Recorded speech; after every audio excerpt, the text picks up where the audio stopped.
Yo, yo, yo, yo. Let's go, let's go. It's the Great Debate Show. With your host, Jarvis Jeffries, Terrence Smith, and Nick Ely. They call us the good guys.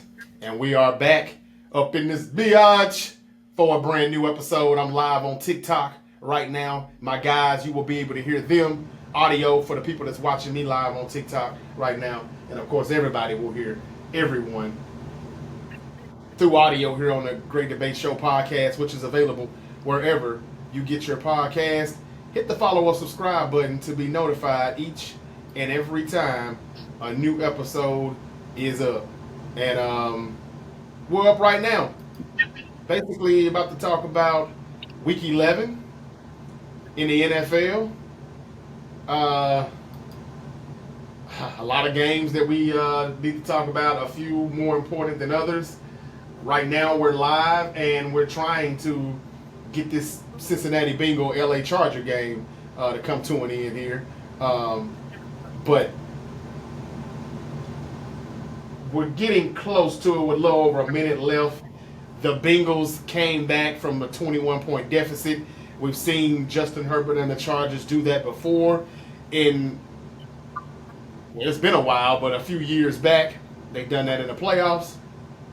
And here they are again, doing it again, and probably about to blow it against the Cincinnati Bengals. At least that's the way it's looking. It's not looking good, not looking good at all. Okay, guys, how are y'all doing today, man? As the only person on this podcast in the winner circle this week, doing very well, thank you. Oh, it's coming. I'm actually okay. I am losses to Pittsburgh don't bother me as much as you might think. So I'm okay. Did that. Ooh, missed it. Okay, all right. Trying to get everything on my screen, and I was kind of having a little bit of Joe just missed Jamar for the game. come again. Oh, okay.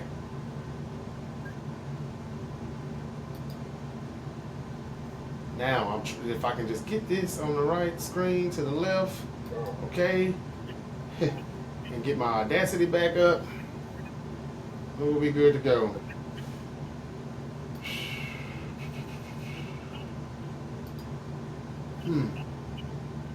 Okay, all right, guys. So, look, this has been a some week in the NFL, Week 11. Again, I'm live right now on TikTok, and we're gonna get this episode out for everybody else to see. We hope and hear as soon as possible before everybody gets to jumping on media, the mainstream, before everybody in the media on the mainstream gets all their stuff out. Okay, so Week 11 is almost in the books here. We got one more game tomorrow night, Cowboys Texans. We think the Texans are gonna get their swagger back in Dallas. But right now, the Bengals are playing the Chargers in the AFC North. The Bengals really do need that win. That game may be about to go into overtime, so we're gonna go ahead and keep pushing before we recap what happened here tonight on Sunday Night Football. Earlier today, starting at the top of the day, we had the Steelers and the Ravens. A lot of people thought that, hey man, the Steelers have not played an AFC North opponent yet. They have a good record, but they haven't played any division games. So people wondered how they would fare when they did it. And when they first played their first division game this season, it was against a team that some people think is one of the better teams in the league, the Baltimore Ravens. Well, in a close one, the Steelers come out with the win, and that's what they've been doing a lot this year, winning these close games, playing defense, doing just enough on offense. But Terrence is the Raven fan, so we'll go ahead and pass the ball to him, and we'll ask him, Terrence, what happened with your Ravens today? And we were just asking the question about the Pittsburgh Steelers on our last episode. Like, is it time to take them serious? Are they really dangerous? We'll ask you that question again today after seeing your team, didn't play a bad game, didn't play a good game. The Steelers are the Steelers. It's a division game. But what's your thoughts from that game as your Ravens lose 18-16, I believe, in Pittsburgh? Uh, just like I said on the show, one possession game is always going to come down to it. And when it comes to Pittsburgh, you're not going to blow them out. You're going to have to make a play to beat them. Play it simple. Yeah, it's always going to be a one possession game with Pittsburgh. That's it. That's the law of the land. You can write it in pen. So I don't even fault the team for losing. But this is what I will say. I've been a Ravens fan since I was, I don't know, 14 years old, maybe 15, since about 2003 ish. And I've seen the team look a lot of different ways, different people, different quarterbacks. I don't know, a couple different coaches, but there's always something different. One thing that any iteration of this Ravens team cannot afford to have is bad field goal kicking. And some kind of a way, Justin Tucker has turned into possibly the best field goal kicker in history of the game to an actual, now he's a liability because he's missed a lot of field goals. Now, I'm a firm believer, anything 55 plus, that's cool because that is extraordinary. That is an extraordinary gift to be able to kick that way. Even though we got greedy with it, we took it for granted. Justin Tucker, we just get inside the 50 and he'll boom it to the house. But there's been so many this year that he's missed from 40 in the 30s. Heck, he missed an extra point, I think, last week. This Ravens team will not be able to survive in the playoffs with Justin Tucker kicking that way because they're not going to blow out Kansas City. They're not going to blow out Pittsburgh. They're not going to. I don't even think they blow out the Chargers because I mean the Chargers played pretty well tonight, and we saw how the game went with the Bengals just last week, a couple of weeks ago. Uh, they're going to need Justin Tucker. So I don't fault losing to Pittsburgh. Pittsburgh can beat anybody on any given day, especially my Ravens. They bring out the best from my Ravens. But one of those kick goes in, we're having a different discussion. They don't even have to try to get 2 points in the end right there. Uh, so Justin Tucker has got to get back to being Justin Tucker, or the season is pretty much a wrap because it is Super Bowl almost for these guys because they've already gone to the AFC Championship. They've gone to the AFC Championship and they've gone to the AFC Championship. They are playing for the Super Bowl and they can't do it with a bad Justin Tucker. That's how I feel about it. But that's all I have to say. Well, I will say that if the biggest concern you have about your team is your kicker, those are pretty good problems to have, generally speaking, right? That being said, Justin Tucker, I agree, has been arguably the best kicker we've ever seen for quite some time here, really almost since he hit the league.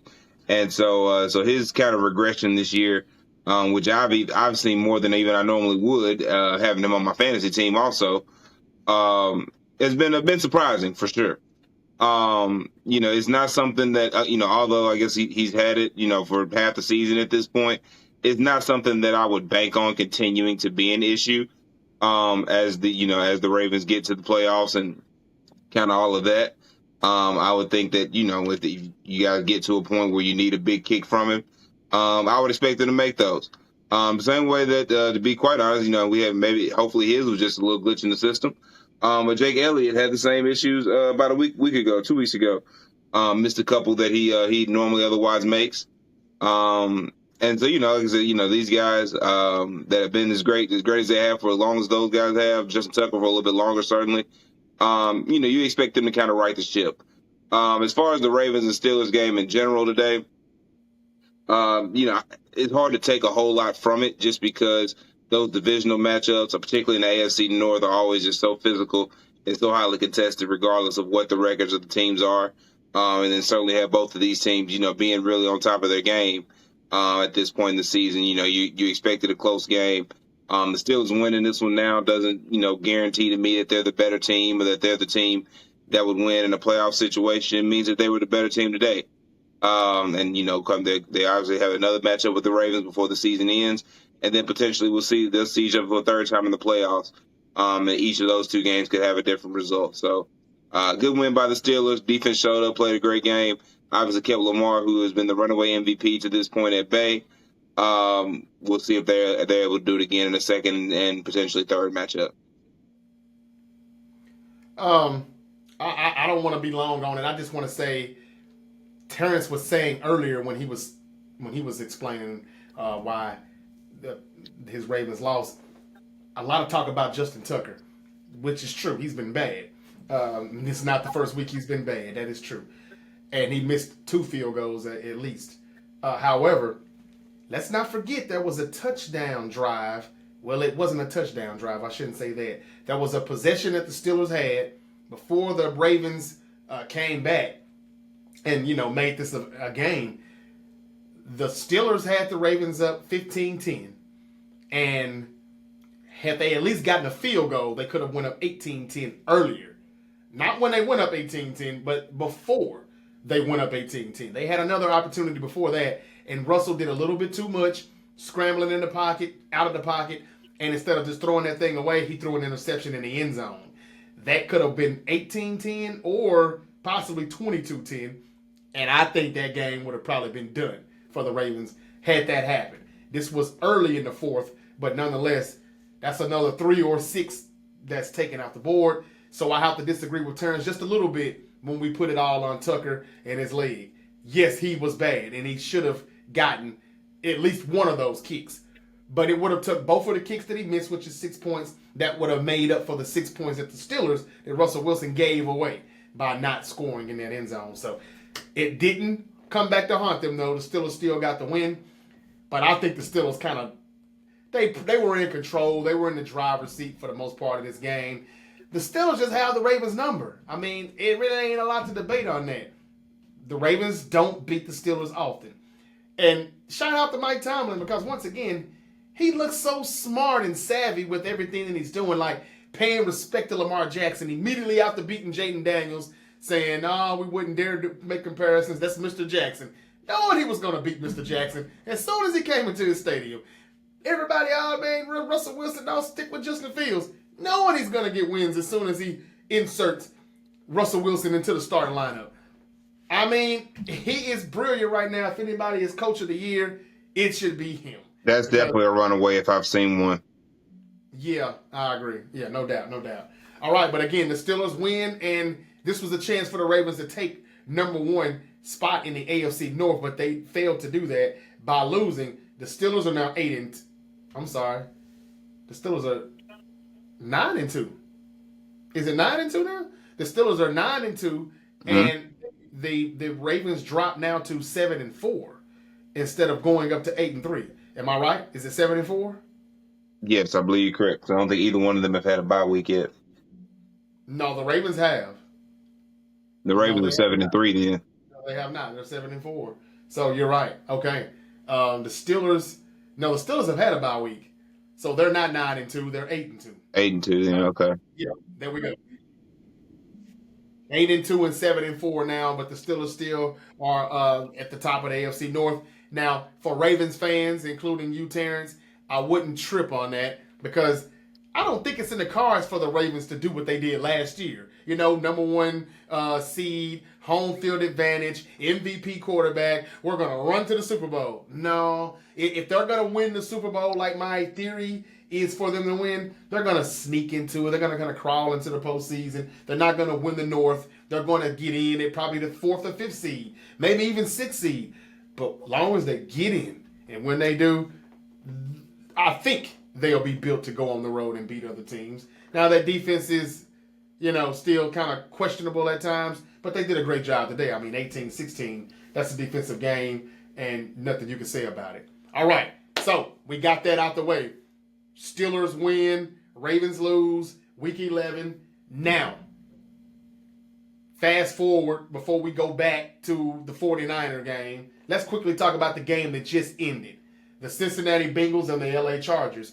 I thought we were going to get to do this game around halftime and get in and get out.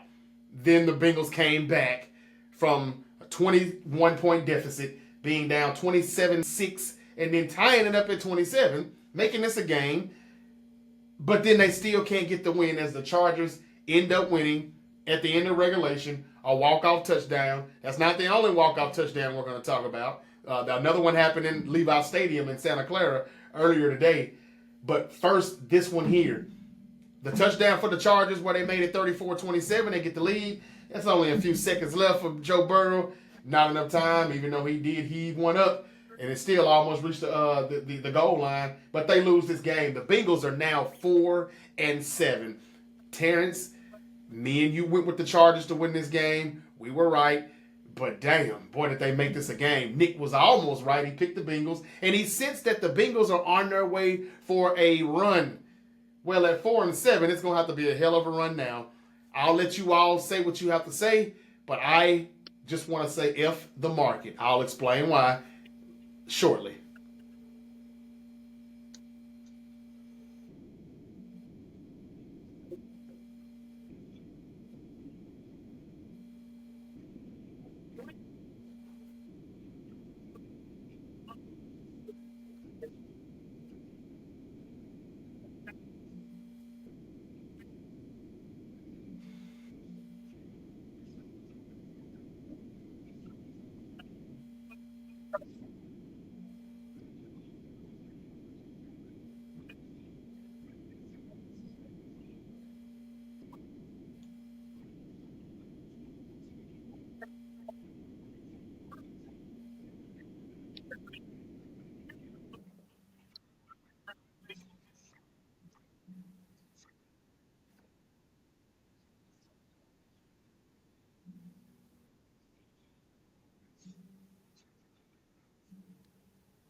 Yeah, I'm pretty close to jumping off that Bengals comeback bandwagon. I'm not gonna lie to you, man.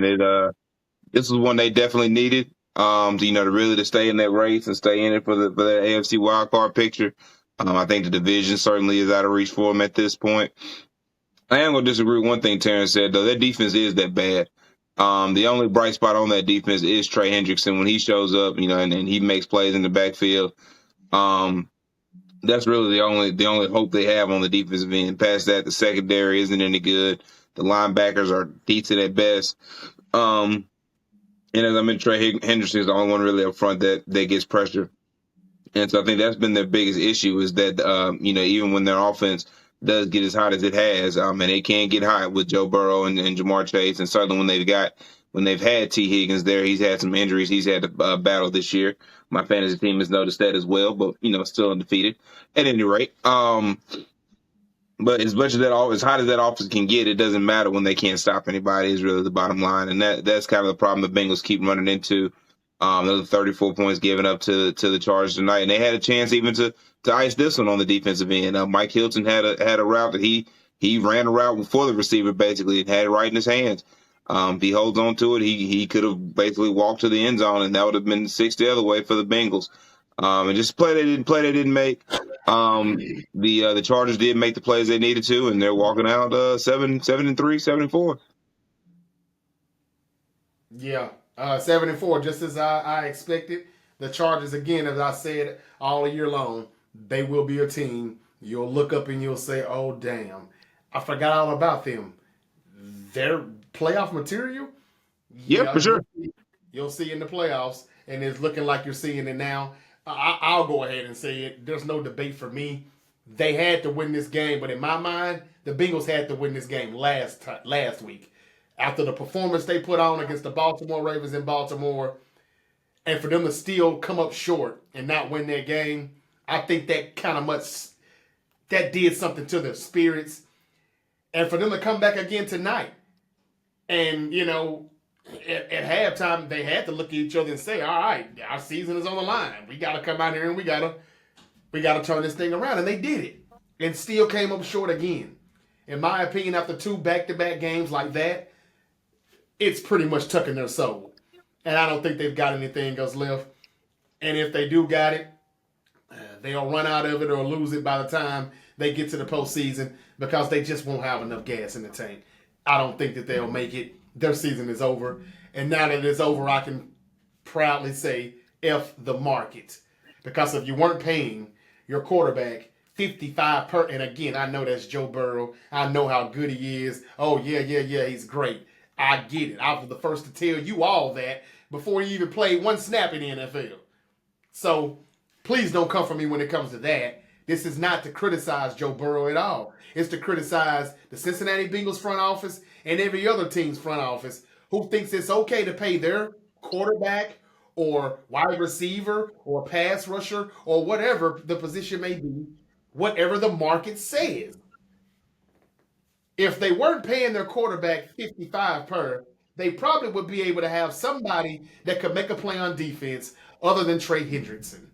I mean, I'm with Nick. That defense is pretty damn bad. And just because they made a few stops while Joe Burrow and Jamar Chase were starting to feel it and they made a little run, you know what I'm saying? Because we know they'll make a run.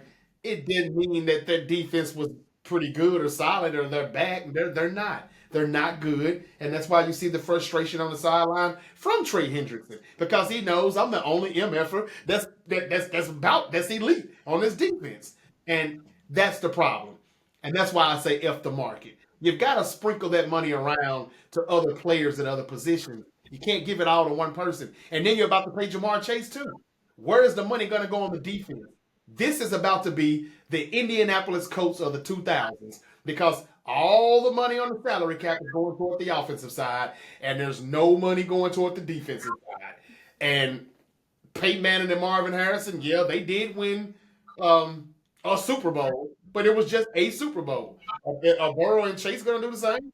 I'm not sure. Higgins, he's about to walk, because he can't get paid once Jamar gets paid. And if T. Higgins walks, then, there's no room for anything else. And that's why I say F the market. I mean, it's just ridiculous. Trevor Lawrence, not Trevor Lawrence. I've been on his case. Another guy that's making 50 plus per, and that team is trash. The Chargers, I damn near have been critical of Justin Herbert, but I can't say much about Justin Herbert because, hey, they are 7-4. And when it was time to make plays, he made them. But they really got to stop losing these 3-score leads. I don't know what it is about them going up 21 and losing their lead. But that's just something that Herbert and the Chargers do. And this is a whole different coaching staff. And it happened again. So they definitely need to tighten that up. But the Chargers, 7-4, and the Bengals season is over. And I think general managers, and again, I'm not in these people's pocket, ladies and gentlemen. I could care less. I think all these players should get paid. I'm just saying, I don't have on my player cap. I have on my GM cap. And my general manager cap would be like, man, I can't pay everybody what the market says and expect to have a competitive team. Only teams that can get away with doing that is teams that are not paying their quarterback, like the 49ers were getting away with at one point. This is their last season getting away with that, and it ain't going anywhere fast. Let's get to that game right now, shall we? The 49ers and the Seahawks. This is a game that we didn't even talk about or preview. I didn't see the need in it, but I did say I have not said the 49ers will win a game like confidently at all this year with confidence. I've never said that because they have not had a clean game. They have not had a complete game. They have not had a convincing win. They really have not beaten anybody worth talking about. They don't have any good victories this season. I mean, a victory is a victory. Don't get me wrong, but I mean, if you look back at the teams they beat, the Patriots, the Jets, the Cowboys, all teams that are trash. They have not beaten anybody good yet, and every team in the NFC West has beaten them. The Seahawks is the only team that they had beaten, and even the Seahawks got their lick back. And the Cardinals and the Rams have already beaten them. The 49ers are not an elite team anymore. They're not even a good football team this year. They are very mediocre. George Kittle didn't play. Once again, Kyle Shanahan can't find a way to win when he has a player out. You got CMC back, but did you really think he was going to save the season? No, he's not. I'll let you all tell me what you think about the 49ers now dropping back down to 500 at 5-5, and the Seahawks go up to 5-5, and it's a three-way tie in the NFC with the 49ers, Seahawks, and Rams at 5-5, and the Cardinals still sit above them at 6-4, who were just chilling with their feet up this week with a bye. Let's start with the NFC guy first, Nick, and then Terrence, you can tell me too. Do you finally want to admit that the Niners Super Bowl window has closed? Well, if you want to flash back to the beginning of the season, you'll remember I said I expect the 49ers to to fall apart this year, to have a slump, to have some injury concerns that would certainly slow their season. Terrence, you want to mute. To have some injury concerns that would slow their season. And I believe I picked the Rams to win this division. Right now, it looks like the Cardinals are at top of it. I believe. I think we just heard Jarvis say there a minute ago. But yeah, I didn't expect the 49ers to win the division. I thought that they may be a wild card playoff team, just depending on how some of these other teams come together this year. So I'm not entirely surprised to find them at this point in the season. We'll see if they're able to rebound and right the ship, but I wouldn't bet on it, to be perfectly honest. Maybe right the ship well enough to make it as a wild card team, sure. But even with that, with the teams that they would probably have to face in the NFC playoffs, I would most likely expect a first round exit. Terrence?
Do you think Purdy's going to be able to command max quarterback money?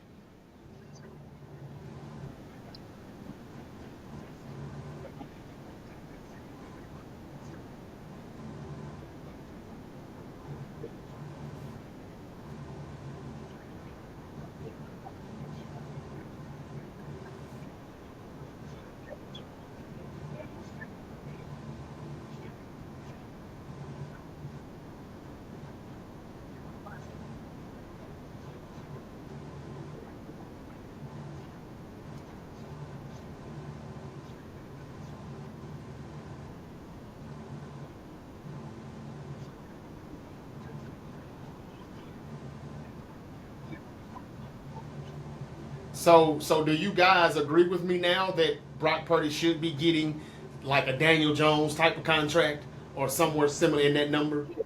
I And always agree again, with that.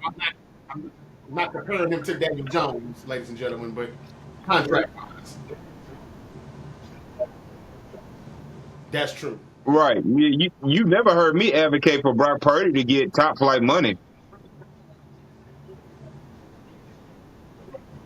No,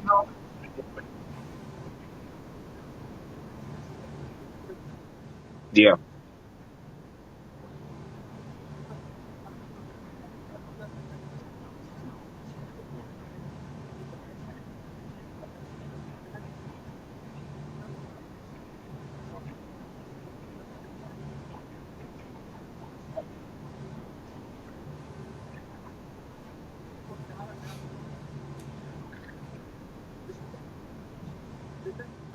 and I agree with that. And As Nick, do back I. to what you said, I know you have never just said that Brock Purdy should get maximum money at that position. However, nobody has really disagreed or debated with me when I have said Brock Purdy should probably be getting like a Daniel Jones, type contract, that type of money.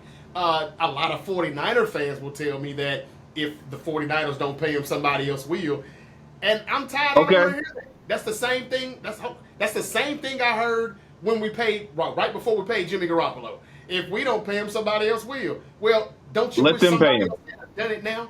Yeah, I mean, don't you wish somebody else had done it? Because Jimmy Garoppolo had 5 good games to end the 2017 season, and everybody thought, "Oh, we have our franchise quarterback. You gotta pay him. Don't let him go to another team's facility. We can't let him out of the Niners building." And they made him at one point the highest paid quarterback in the league. Now that only lasted for a few months, but at the time he was the highest paid. Jimmy Garoppolo. That sounds crazy to say right now, but we made him that. You got to learn from your mistakes. You don't give Brock Purdy what the market says, and then he turns out to be Jimmy Garoppolo still at the end of the day.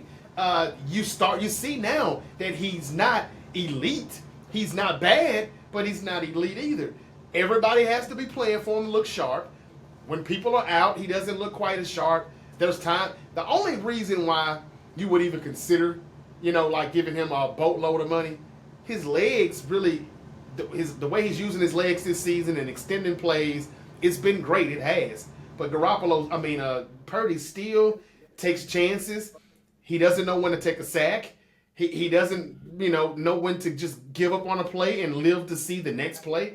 Sometimes he does too much, and sometimes that can, turn out to be the wrong decision.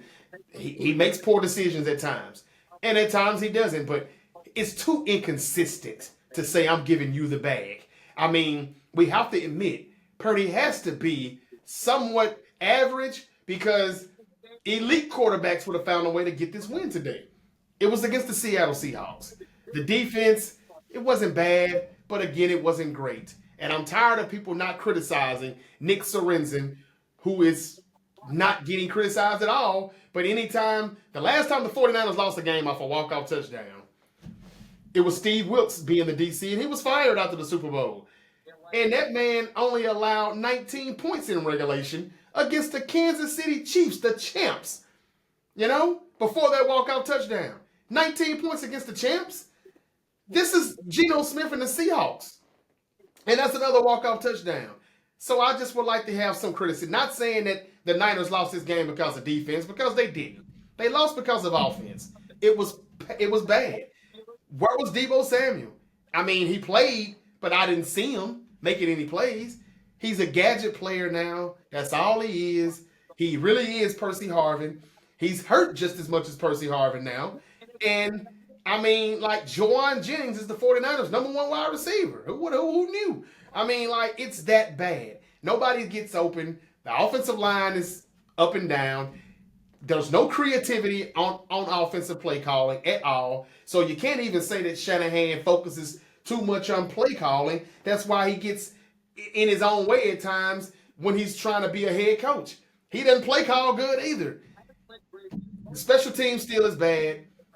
This is a mediocre team. And the window is closed. It's closed.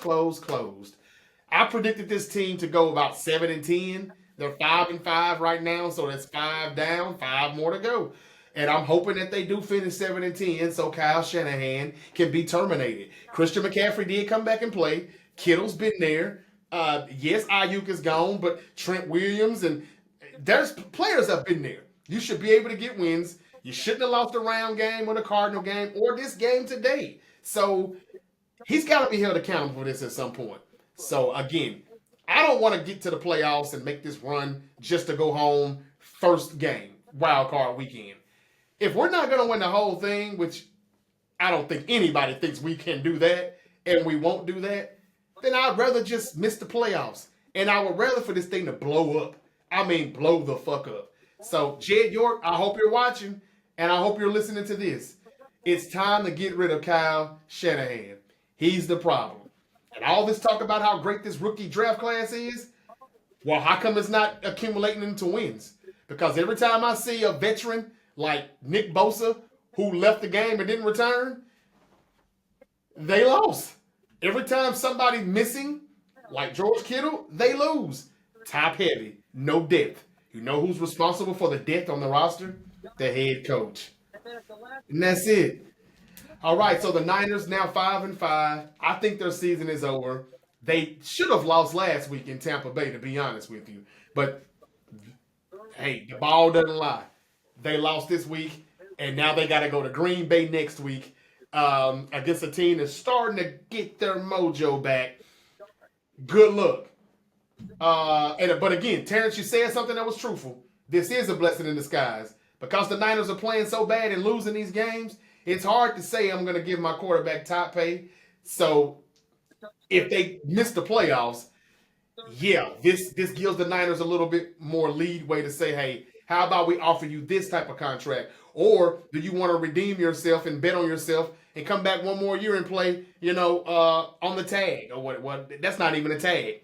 This is just his third year he'll complete. The fourth season, he can play on the fourth season and, bet on himself and see if that's a good year, then you can get the big bucks.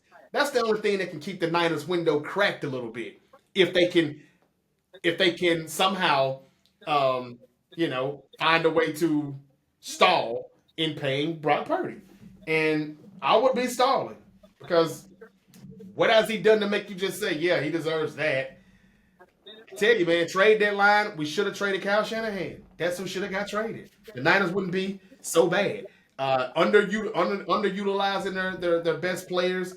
I mean, it's just ridiculous. And you got two other running backs, Kyle. Jordan Mason and the rookie Isaac, I can't say his name. I'm sorry. But he's good. How about play them? Only 2 carries for Jordan Mason? Are you really trying to send Christian McCaffrey back to IR? Seriously? Woo! He just can't get in over himself, man.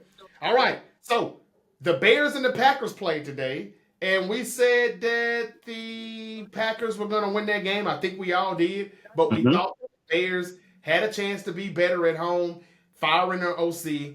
Caleb Williams needed to show us that he could play quarterback in this league as a starter. Do you think he done that today? Even though they got the loss, they lost 2019, but they did come back. They did start to, get a few things going for themselves offensively, but they still didn't win. So let's start with Nick. Do you think Caleb did enough today to show you that, this is a promising future for him and the Bears? I don't think anybody could show me that they've got a promising future with the Bears at quarterback until the Bears can actually put something together that gives a quarterback to have a chance to have a promising future. So no, to answer your question, I don't think he showed that. I think the Bears still got a lot of work to do when it comes to their offensive line. I think Caleb he definitely carries some culpability. He has some work to do himself. I think the front office has got some work in terms of how they structure a team. I think the coaching staff has some work to do in terms of how they utilize their weapons. The Bears have a lot of problems other than just what Caleb Williams has done right or wrong. And then, obviously it came all to fruition at the end of the game. Again, they should have won by losing, to a blocked field goal. So I think the Bears got a lot of problems that aren't named Caleb Williams. But Caleb Williams certainly isn't exempt from being one of them. And so whether or not he is their future is going to be dependent on what they do with more dependent on what they do with other parts than what they do with him.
Yeah, yeah. Agreed with both of you. Caleb Williams didn't do enough. It was looking like it was going to be another bad game, to be honest with you. But then again, in the fourth, they started to pick up some momentum. But yeah, just not enough. And I gotta say, you can look at the players and their body language, and sometimes it can just tell you when they have already sold or when they're buying into what their quarterback. They're not buying in. It almost looks as if some of that could have been true about some veterans saying, "Hey, man, we want him benched." It just looks like they're frustrated with him.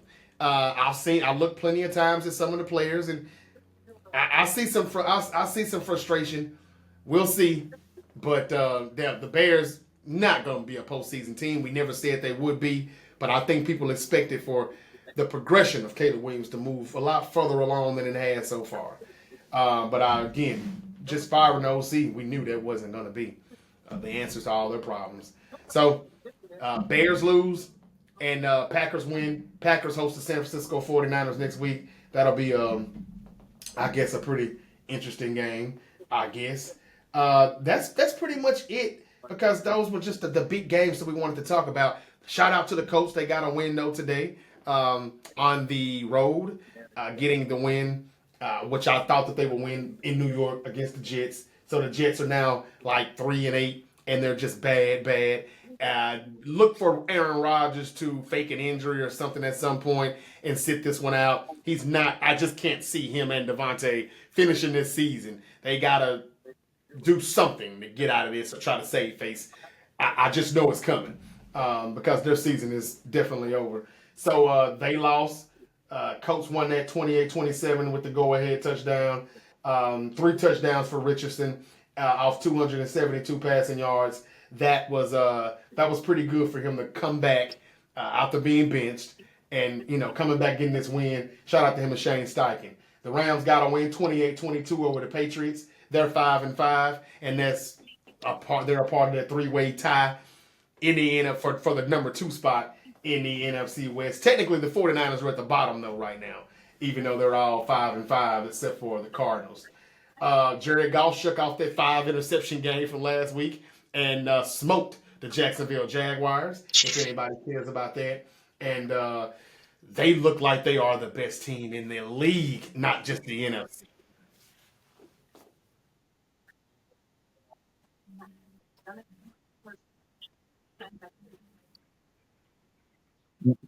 Doug Peterson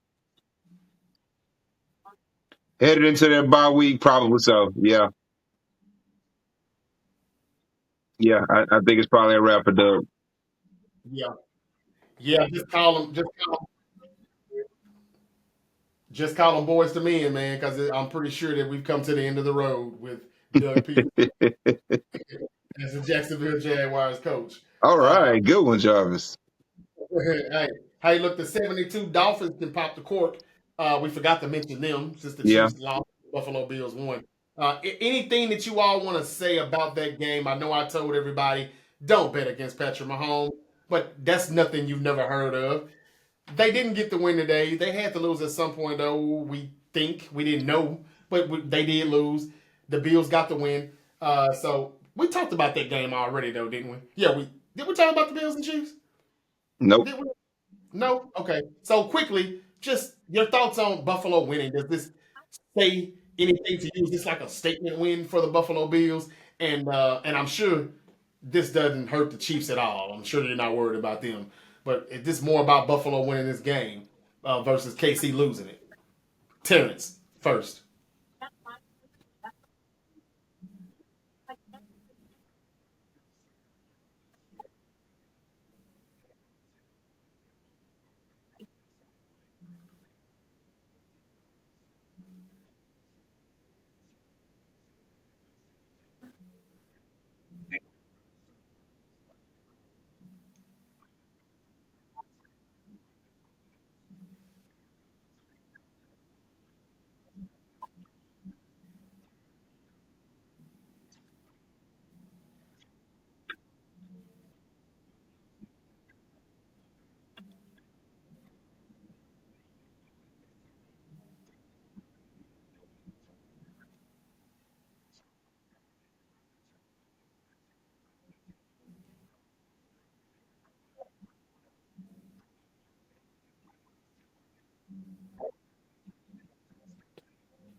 I don't know if I go as far as to say I think he'd be winning it this year if it wasn't for the season Lamar's having. I think Jared Goff would like to have a word.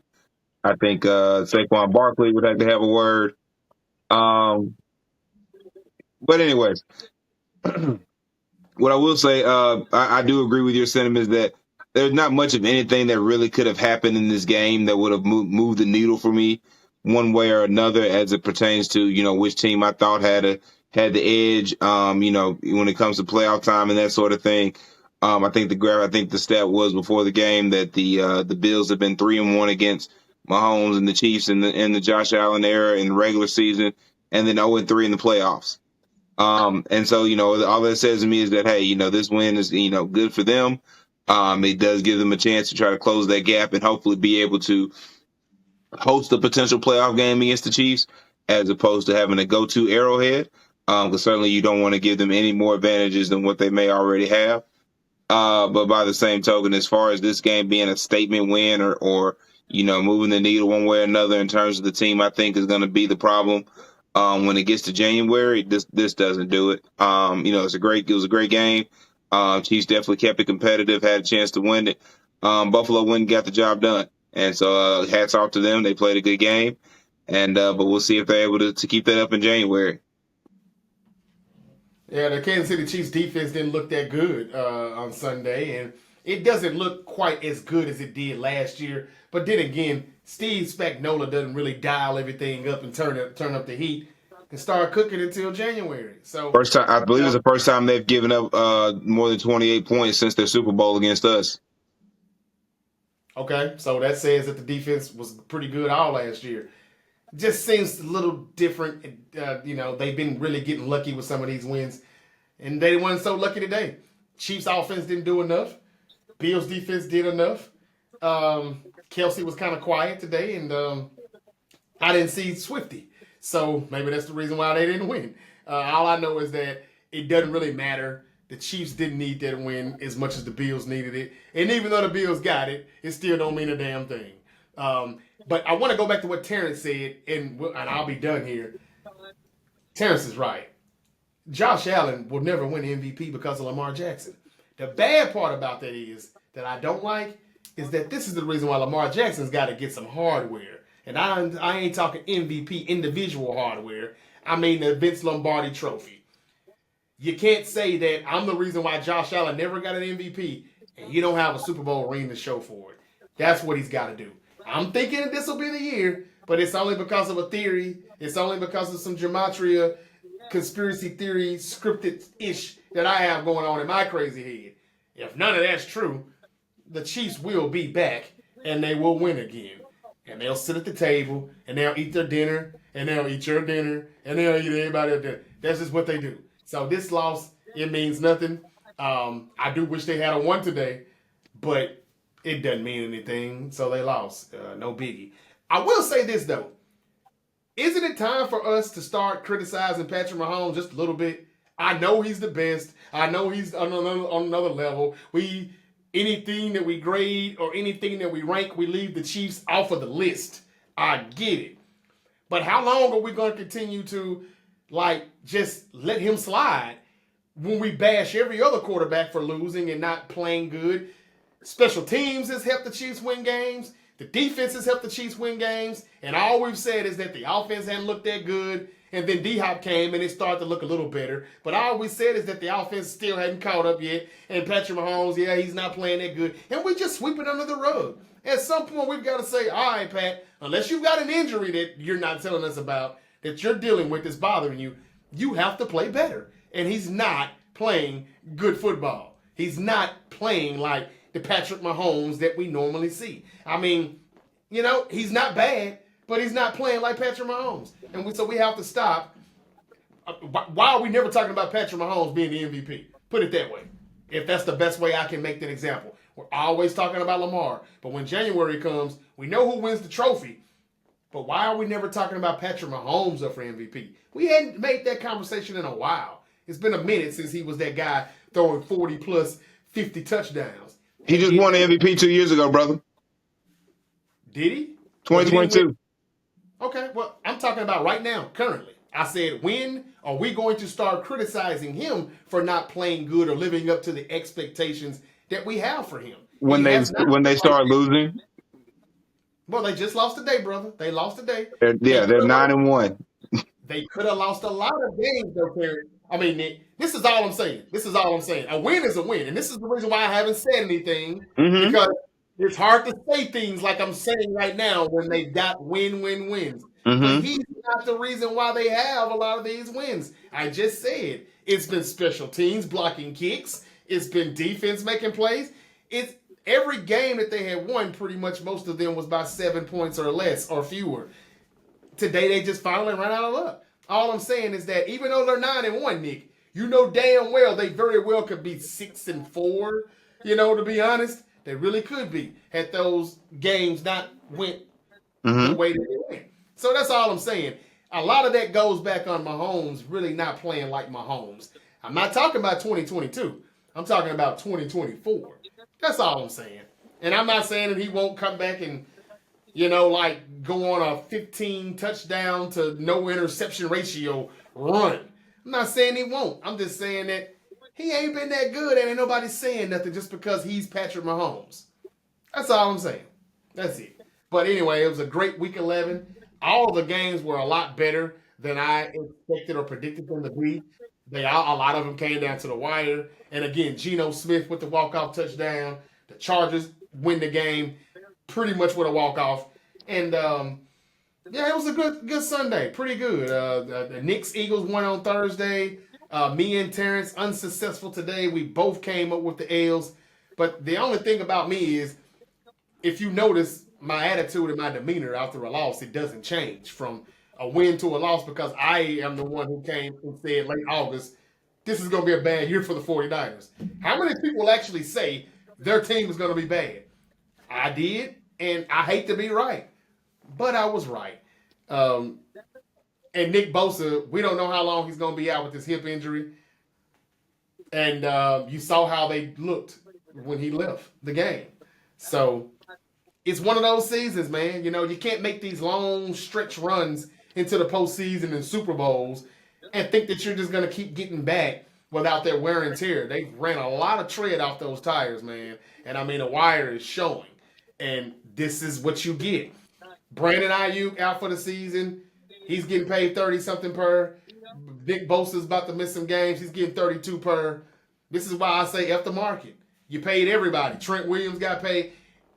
Christian McCaffrey got a raise. He's just coming back. Everybody got paid. Why is it not showing on the field? Why is it not showing on the win column? That's why you say F the market.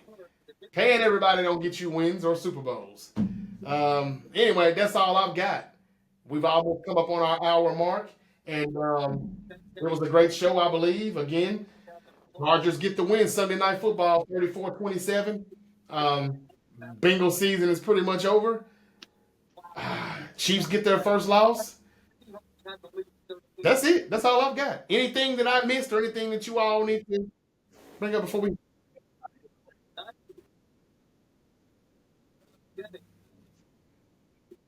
Okay. Same. I forgot all about that, yeah. And that says a lot that I forgot to mention it. But yeah, please do. It was not worthwhile. Did I say it wouldn't be? I told y'all.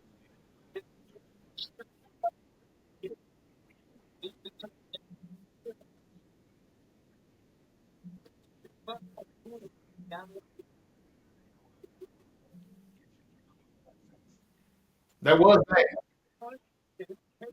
I'm glad you said that, T, because you made me think it was just my Wi-Fi connection. Nope. It was everybody. You are not alone. Okay.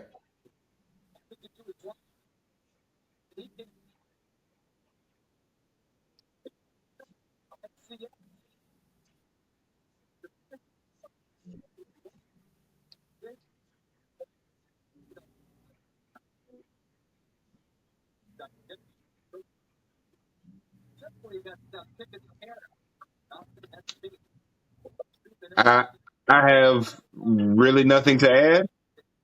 I think Terrence is exactly right.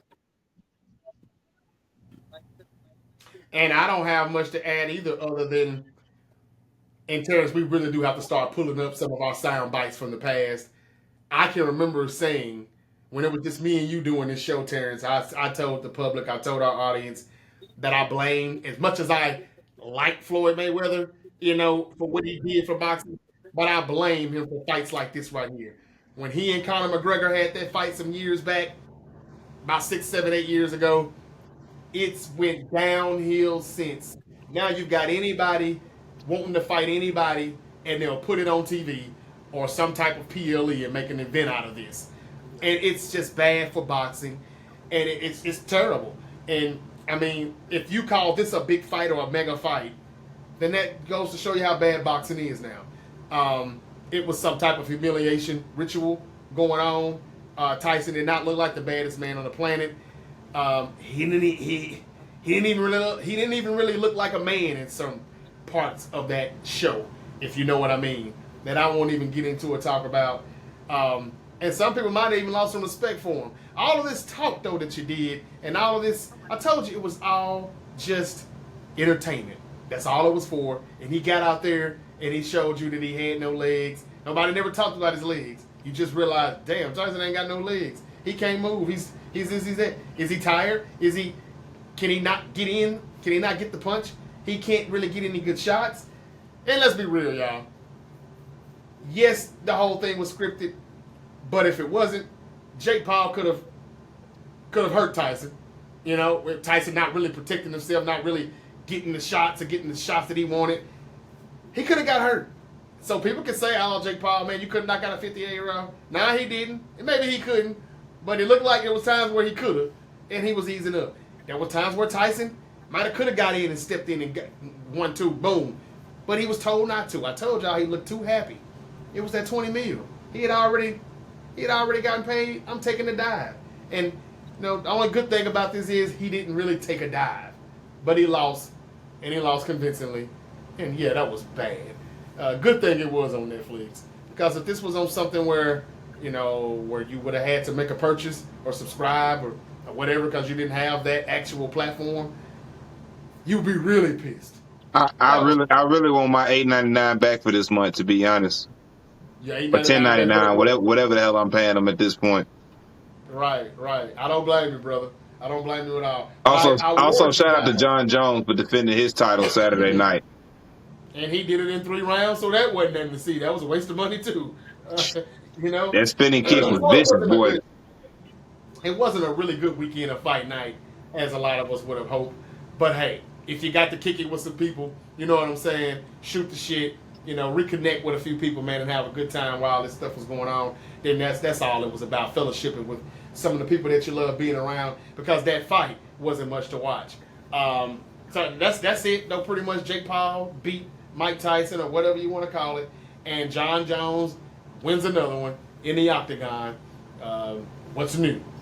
And the Cleveland Cavaliers are still undefeated. They just won and went up to 15-0 on the season. We already talked about the Cavs, and I got a feeling we will be talking about them a lot more here in the near future here on the Great Debate Show. So, Terrence, I appreciate you bringing that up. Is there anything else that I'm missing? That's That's it. it. Think we can call that a wrap, fellas. All right. And that's exactly what we're going to do. I want to thank everybody for watching me and listening to my co-host here on TikTok live. And we're about to get these reels, this video podcast version of us out here in the webs before everybody starts to watch the same old people, in the mainstream media every day talking about the same old thing. And switching the narrative every time the narrative changes. The same old thing. Listen to us. We debate it. We keep it real. And, we're pretty much raw and uncut. And that's it. The Great Debate Show. They call us the good guys. If you've never listened to this show before, man, please go to the Great Debate Show page on Facebook or YouTube or IG or Twitter and follow us and get in on some of these great debates. And that's it for this episode. We're going to get up out of here. We'll be back on Thursday night after the Steelers and Cleveland Browns play each other on Prime Video. The Steelers are rolling right now, man. The Cleveland Browns, this looks like another win. I know it's a division game, but it looks like another win for them, which could put them at 9-2 and give them a nice little break also. So, man, who would ever thought the Steelers would be doing what they're doing now? Russell Wilson. And Denver Broncos, Bo Nix. Looks like that's working out for Sean Payton over there. I know he didn't have Russ anymore. He didn't want him. But it looks like Bo Nix is starting to come through. They put a good whooping on the Falcons today at home, and they are 6-5. That was another game where both teams at the end of the day had the same record. Falcons and Broncos, 6-5, 6-5. Niners and Seahawks, 5-5, 5-5. They've been doing that. All right, so the TikTok video just stopped. That tells me I've been here too long. We got to go. Thank you for watching. Thank you for listening to the Great Debate Show. Terrence, Nick, another good week 11. We're almost done with this football season, man. Week 12 coming up when we come back. Terrence, who your Ravens got next week? Real quick. Who they got?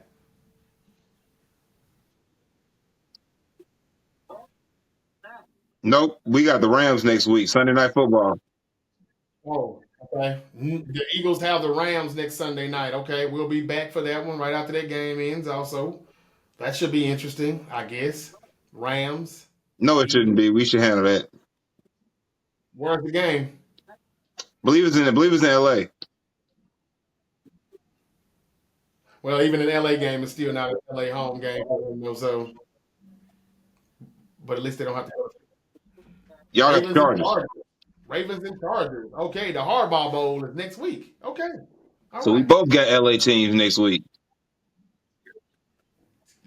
Is that game on Sunday or Monday?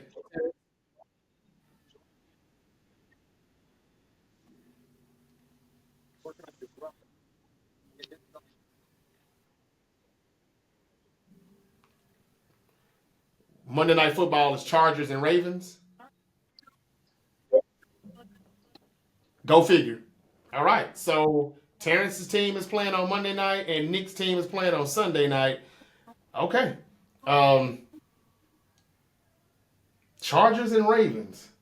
We may have to do something on that Monday night after that, depending on how that goes. But we will be back Thursday night after the Steelers and Browns, and then we'll figure out how we're going to do the Sunday-Monday lineup.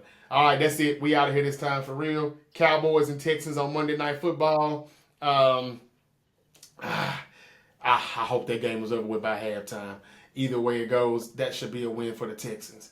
And we out of here. Y'all be safe. Peace. Get out.